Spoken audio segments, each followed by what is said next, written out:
Nvidia's biggest fear isn't another chip, it's 3 lines of code. For 5 years, everyone said the same thing. Nvidia's moat is unbreakable. CUDA is too deeply embedded. The ecosystem is too strong. Nobody can touch them. And for a while, they were right. But something quietly shifted in the last 18 months. And the companies building the biggest AI systems in the world are starting to move. AMD just posted the best GPU numbers in its history. Meta is running production AI workloads on AMD hardware. Microsoft is hedging its bets. And the open-source software stack that was supposed to be Nvidia's biggest advantage, it's no longer exclusive. This is the story of the chip that might finally crack Nvidia's monopoly, and what it means for the future of AI. Before we can understand the threat, we need to understand what we're actually talking about when people say Nvidia's moat. It's not just the hardware.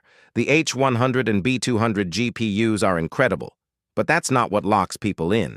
The real moat is CUDA, Compute Unified Device Architecture. Nvidia launched CUDA back in 2006, almost 20 years ago. They spent 2 decades building libraries, tools, frameworks, and most importantly, a developer community. When a researcher wants to train a model, they don't start from scratch. They use PyTorch or TensorFlow. Those frameworks are built on CUDA. Every tutorial, every Stack Overflow answer, every GitHub repo assumes you're running CUDA. Switching away means rewriting everything. That's not a technical advantage. That's a switching cost, and switching costs are the most durable moat in business. So what changed? AMD's MI300X isn't just another GPU. It's the first chip that looks at the H100 spec sheet and says, we can match this. 192 gigabytes of HBM3 memory, 5.3 terabytes per second of memory bandwidth. On raw memory capacity alone, it beats the H100 by a factor of 3. For large language models, the kind that power ChatGPT, Claude, and Gemini, memory is everything. Bigger memory means bigger models, fewer bottlenecks, lower latency. Microsoft ran benchmarks comparing MI300X to H100 on LLM inference. AMD came out ahead on several workloads. Not close, ahead. That's a sentence that would have sounded absurd 3 years ago. And AMD's pricing is aggressive, significantly cheaper per unit than Nvidia. When you're buying 10,000 chips for a data center, that difference is measured in billions of dollars. Here's where it gets interesting. The hardware gap is closing, but the software gap, the CUDA moat, that's the hard part. AMD has been working on ROCm, Radeon Open Compute, for years. And for most of that time, it was a punchline. Buggy, incomplete, hard to install.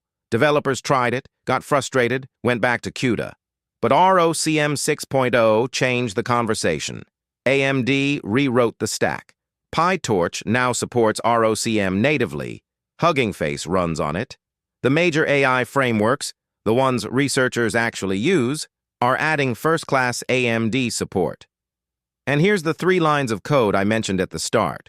Moving a PyTorch model from CUDA to ROCm used to mean weeks of debugging. Today, in many cases, you change the device string from CUDA to ROCm. And it works. That's not nothing. That's the moat getting narrower.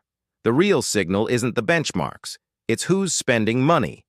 Meta announced they're deploying AMD MI300X at scale for inference workloads, the part of AI that serves responses to users. That's not a test. That's production. Billions of inference requests running on AMD chips. Microsoft Azure added MI300X as a cloud offering. Oracle Cloud followed. When hyperscalers offer your chip as a paid service, that's validation at the highest level. And the motivation here is obvious. These companies don't want to be dependent on a single supplier. Nvidia controls supply, sets prices, and has a years-long wait list. Diversification isn't just smart strategy, it's survival. Now, before you start writing Nvidia's obituary, let's be honest about what AMD still can't match. Training. Frontier model training, the kind that builds GPT-5 level systems, still runs overwhelmingly on Nvidia. The H100 cluster performance at scale, the NVLink interconnects, the maturity of the CUDA stack for training. AMD isn't there yet. ROCm still has gaps. There are libraries and operations that just work better on CUDA. And Nvidia isn't standing still. The Blackwell architecture is a generational leap. GB200 NVL72 racks can handle entire frontier models in memory. Nvidia is moving faster than AMD can catch up, at least on the training side. But here's the key insight. Inference is where the money is. Training happens once.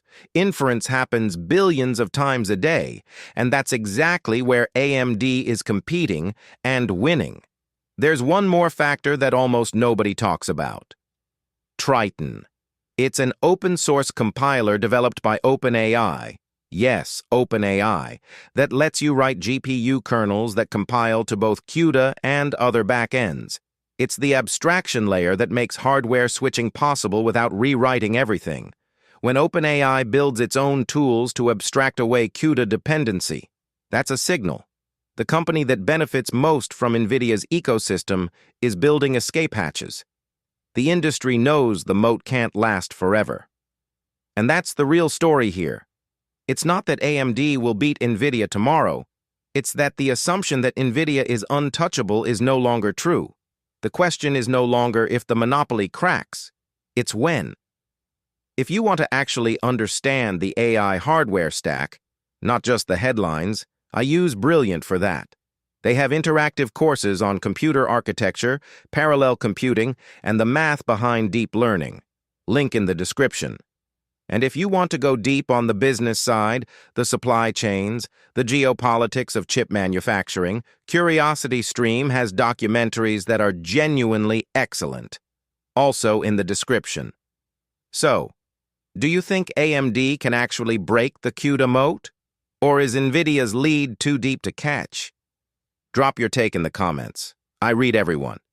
If this video helped you understand what's actually happening in AI hardware,